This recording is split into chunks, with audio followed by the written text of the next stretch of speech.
Baghdad getting whomped? Actually, Baghdad fired missiles at Tel Aviv just now. Bill and Sandra and Bill, really? Well, what happened? Asked Bill. Nothing at all yet, says Ted. Oh, I see, says Bill. Come on in and get comfortable. Hey, everyone, this is Bill Brown and Sandra Dixon. Sandra Dixon, are you an actress? Sandra Dixon says, isn't everyone in L.A.? Yes, I guess you're right. Well, anyway, prepare to get raptured. Everyone smiles. Sandra with big astonished eyes. Man, do you really think we're going to all disappear? If the rapture takes place tonight, and we all have the blood of the Lamb over our hearts, we will. Sandra, why should having lamb's blood across my heart make me disappear? Bill to Sandra, it's an idea that evolved from the Jewish Passover. Huh, that's interesting.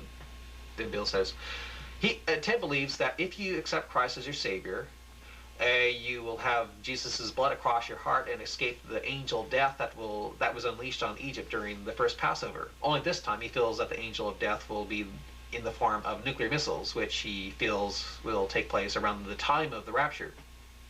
Sandra, ooh, sounds fun. Robert asks, angel of death, huh? Bill, yeah. Ted's embarrassed. I realize it sounds stupid to the children of this world, Teresa then says, and primitive. Don't forget primitive. That too. But I feel, Robert to Ted, will this nuclear angel of death pass over Israel and spare the Jews that are there now? Ted then says, according to Paul, all are now accountable before God. There is neither Jew nor Gentile that is. Then Robert asks, so you feel that even Israel is going to get nuked? The whole land will be burned up. Robert then says, don't you think it's anti-Semitic to believe that God would allow some creep in Baghdad to kill his chosen? Then Ted says, the whole entire region that is known as the land, or God's holy land, is going to be swept clean by the besom of destruction. Besom? That's Hebrew for broom. All those who aren't raptured, and all those who aren't a part of the 144,000 Jews, 12 tribes of Israel, will run the risk of being burned up in the coming nuclear war. Sandra asks, 144,000? According to Revelation, what makes up the 144,000 are 12 tribes, are 12,000 from each of the 12 tribes of Israel, and only those people who God has secretly selected, unbeknownst to that person, will actually be reserved to the bringing back of Israel into existence. This being the case, anyone who is now living over in that region is on shaky ground because they may not be a part of the 144,000. And that goes for everyone else in this world. Roger. And you think you're a part of that special group, right? No. Saved Christians won't be a part of this select group because they are going to be raptured before the tribulation. But, well, who knows? Maybe one of you could be one of that chosen group. Teresa, what? Robert, and how would we know if we were? If an H-bomb blew up over your head, destroying everything, and you were standing there totally untouched by the intense radiation like Shadrach, Meshach, and Abednego were untouched by the fiery furnace, and if it were to happen, then you would know. Then Teresa says, no, actually, I think I was a ghost. Everyone is smiling. Ted, sounds pretty crazy, huh? But Isaiah says that these people will be able to walk through the rivers and not get wet. Will be able to walk through the fire and not be burned. The weakest of them will be as David, and the strongest will be as God. Roger, smiling. Yeah, the rapture silly is going to take place tonight. And Teresa says, so, you went from believing in Christians becoming walk-ins to Jews becoming supermen now. Only 12,000 Jews will become a part of these supernatural beings because Jews make up only one of the tribes of Israel. But look, This is unimportant. What is important is that you accept Christ as suddenly the image of Michelle Takashi comes on all the TV sets in the theater. She has a nervous look in her eyes. Oh, just a minute here. Everyone on the set freezes to see what she says. A smiling picture of the reporter calling her is seen imposed with Michelle's image. Michelle says, "This is Michelle Takashi, reporting from this GNN new control room in Tokyo. We are now receiving some disturbing news from Terry Jenkins, our reporter stationed in Riyadh. We will now switch to Riyadh and hear what he has to say." Voice of Terry. Sounds of air raid sirens are heard in the background. "This is Terry Jenkins reporting from the city of Riyadh. Saudi defense ministers have just informed me that 7 Scud missiles are now headed down to Riyadh from Iraq." Ted becomes nervous. Michelle, "Do you know when they were launched?" "No, but the sirens have been sounding for about 10 minutes. Will they tell you when they will fire their defense missiles?" "I'm sorry, I was only notified about the incoming missiles. However, I will tell you what I see from my vantage point." "When will they launch them?" "Probably when they get in range, but I have no idea when that will be." Ted starts pacing back and forth. Roger to Ted, "How much do you want to bet that nothing will happen? How much do you want to bet that nothing will happen?" Ted, "You'd better pray that nothing happens if you aren't saved." Voice of Terry with excitement, "Patriot missiles are lifting off into the morning sky. I see 1, 2, 3, 4, 5, 7 columns of smoke trailing up into the sky, into the early morning sky. Wait, I hear more Patriots being fired. Yes, 7 more Patriot missiles are being fired. Keep your fingers crossed." Michelle, "Do you see any sign of the incoming Scuds?" "No, I don't. Wait, yes I do. Exhaust trails. I see exhaust trails coming from the north, headed straight this way. Oh, Terry, pray that the Patriots do their work. There they go. There goes one. Wait, oh, there's another. Damn it. Oh crap, damn it. The Patriots seem to be overshooting their mark. And Terry, what?" Shouts to Michelle. Sounds of exploding Patriots are now being picked up on the TV sets. Voice of Terry, "Oh, I hope the last 7 Patriots do a hell of a lot better than... Oh, a Patriot got one. Oh, a Patriot got another." Screams are heard in the background. Terry screams also, the last 5 totally missed." Michelle, "Terry, no." "Yes, and here come the Scuds." 5 loud explosions are heard over the air. Each explosion causes the line to go dead briefly. Michelle panicked, Terry, are you there?" Ted, "I am here. Yes, Michelle, I'm okay. But that was close. I actually felt the shockwaves of some of the exploding Scuds. I lost you briefly. Did you lose me?" "In brief bursts, yes," says Michelle. Voice of Terry, sounds of the sirens no longer fluctuate. Terry sounds relieved. "They are giving the all-clear sign. It appears to be over, and hopefully for good. Man, I wish I had instant video for you. Words cannot describe the terror of seeing those things coming down at us here in Riyadh. That was Michelle. Can you describe the mood over in Riyadh?" "Everyone is definitely shaken. Their attention, as well as mine, is now focused on the mushroom clouds that were produced by the Scuds." Ted, "Mushroom clouds?" "Apparently they were carrying very high explosives." Ted, "Well," then Roger says, "Well, where's heaven? Are we in heaven now?" Teresa aside, "If we were in heaven, we wouldn't be smelling that incense." Ted to Roger, seems as though Ted says to Roger, "Seems as though God's hand was stronger that time." Michelle suddenly looks at it as though someone is signaling to her. She then says to the reporter on the phone, "Terry, we have to leave you now. We are getting a call from Tel Aviv." Terry's smiling picture leaves the screen. Michelle turns about in her seat. Her image becomes superimposed with Dave Matsuda's, who is seen standing in the newsroom at Tel Aviv. "What do you have to report to us, Dave?" Dave says, "Michelle, we are now receiving positive information from Israeli security on the Scud missile that landed near the aero batteries, and you aren't going to believe what the missiles were carrying." A nuclear warhead? No, instead of a warhead of any type, it was just carrying a chunk of cement. Did you say chunk of cement? That's what they are claiming. Are you sure that the cement was from the Are you sure that the cement came from the missile? That's what they're reporting. Why would Mahdi shoot duds at Israel but send live ones at Riyadh? Who can guess the actions of the criminally insane? I just hope that what just took place in Riyadh was the last of it. Don't we all? Maybe it's a sign that Ali Mahdi is bluffing?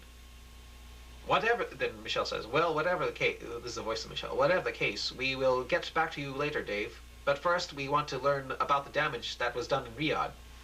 Yes, do. Dave's image disappears and is replaced by Michelle's.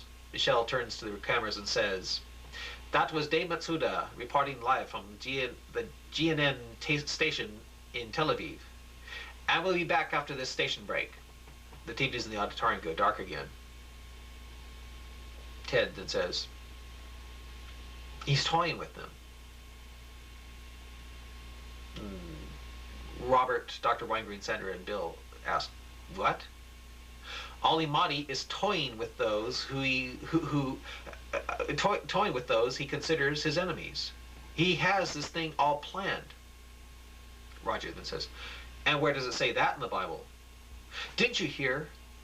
The scud that landed in Israel was just carrying cement. How much do you want to bet that all the scuds Mahdi fired at Israel were carrying cement?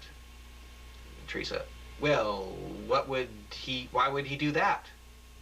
Hey, after what he did to the Kurds last month shows me that he is nothing but pure evil. I just bet that he is playing with his enemies, playing with them the way a cat plays with a mouse. Notice how he's launching the missiles in groups of 7? The fact that the first group of scuds were carrying cement instead of explosives proves to me that Mahdi is playing. Seems to me he's trying to build terror in the country he hates most, which is Israel. He is trying to build terror before launching the worst of what he has at Israel. In other words, he's saving his best fireworks for last. Roger, well, I'll believe it when I see it. Teresa, same here. Same here. Doesn't anyone see what's happening here? Sandra, why should you be so happy that the Middle East could nuke itself? Ted, nearly shouting, I'm not happy about it. Bill, you won't kill yourself if nothing happens, will you? You really don't think, even a little, that these missiles and the threat of H-bombs in the Middle East are signs of prophecy unfolding, do you?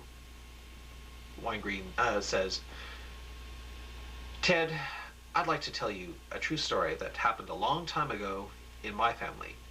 I don't want to brag, but my grandparents were a highly intelligent couple, and a couple who really loved each other. I mean, they worshipped each other. Then, not too long after my dad was born, my grandfather was killed by a young punk gang member as he waited for a cab.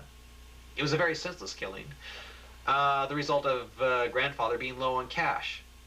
Suddenly, Michelle Takashi comes on all TV screens in the theater.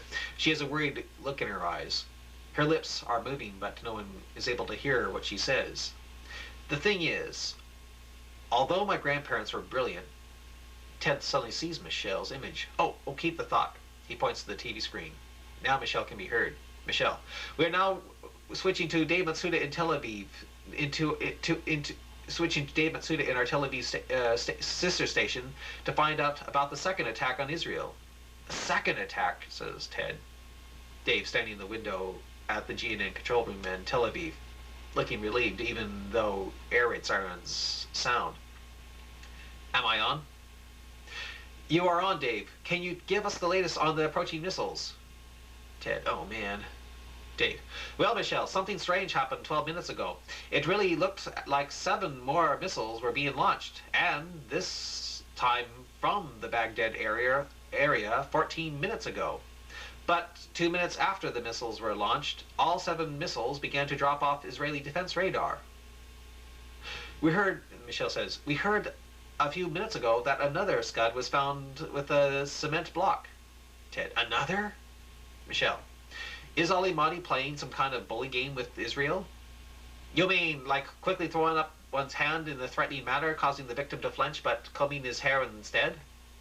Michelle, well, I guess that's a good description. It seems to be the case. Why Mahdi is sending duds and missiles with low fuel at Israel is anyone's guess. Maybe all the missiles Mahdi sent at Israel were deadly, but some higher power transformed them into something harmless? Michelle, sounds as though you've been in the Holy Land too long, Dave. I might have. Suddenly, there's a flash of light and a loud explosion that causes the TV screens in the theater to flash out and become snowy. Cut to Michelle, jumping up from her seat and screaming, "Dave!" All react to this. All the set react with stunned shock and fear. Ted leaping into the open. Wow! Oh man! Oh man! Starts pacing wildly about as the others stand with shock. Ted looks up. God looks at his friends. This is the control room where Dave Matsuda was standing and returns. The picture is no longer clear, but somewhat distorted.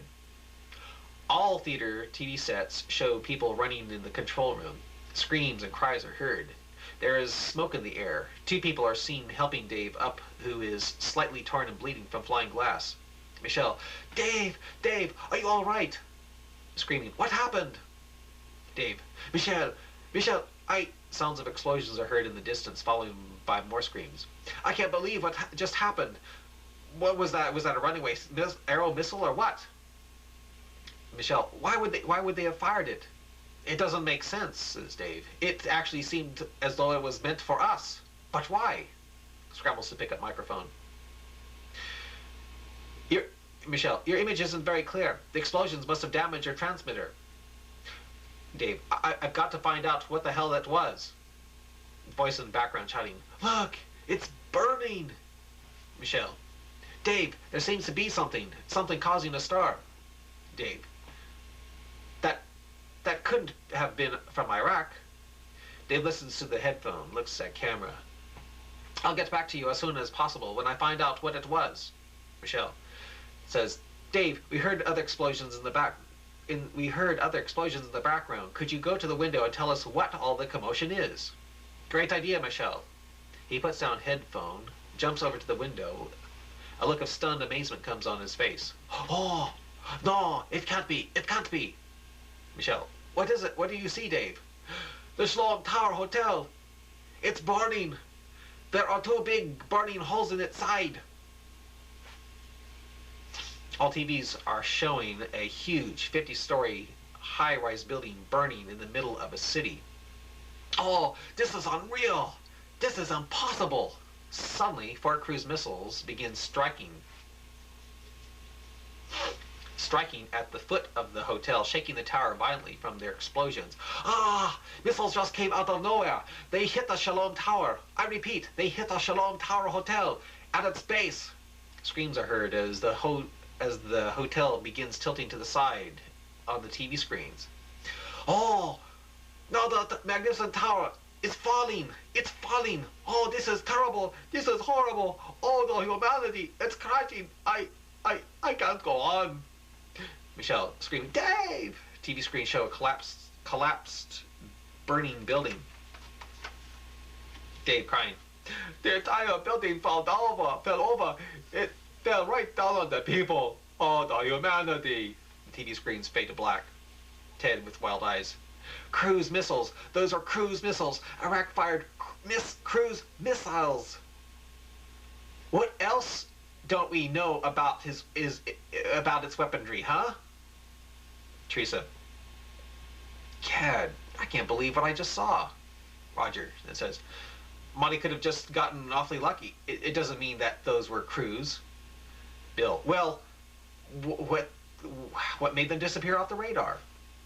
"Okay, they might have been, but look, this is the Middle East. Crazy things like this happen once every decade there." Ted, "Not like this. We were all led to believe Iraq no longer had long-range missiles. What happens?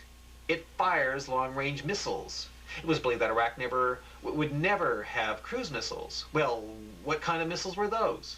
And who gave Iraq the technology to steer those missiles? If it were able to hide cruise missiles from the world, well, could it be that it's actually hiding H-bombs as well?" Roger, H-bombs. Right. I tell you, folks, this is it. Jeremiah chapter 49 is about to unfold along with Habakkuk chapter 3, and if you aren't saved, you will regret it, because what happens in Jeremiah 49 is only the beginning. It's only the beginning. Begins to go to the kitchen, and I'm going to make some more popcorn to go along with it. Fade to black. Curtain.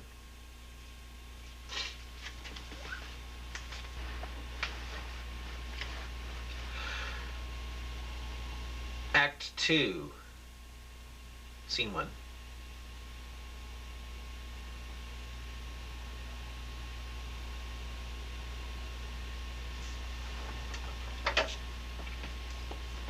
It's now 6 hours later. It's dark outside, and Roger and Teresa are dancing to some music along with Bill and Sandra. Robert and Dr. Weingreen are looking at Mr. Jameson's books. Ted is sitting on the couch watching TV and looking really depressed with his hands over his face. Then, when the music stops, Sandra says, "That was fun," to Ted. "You want to dance with me?"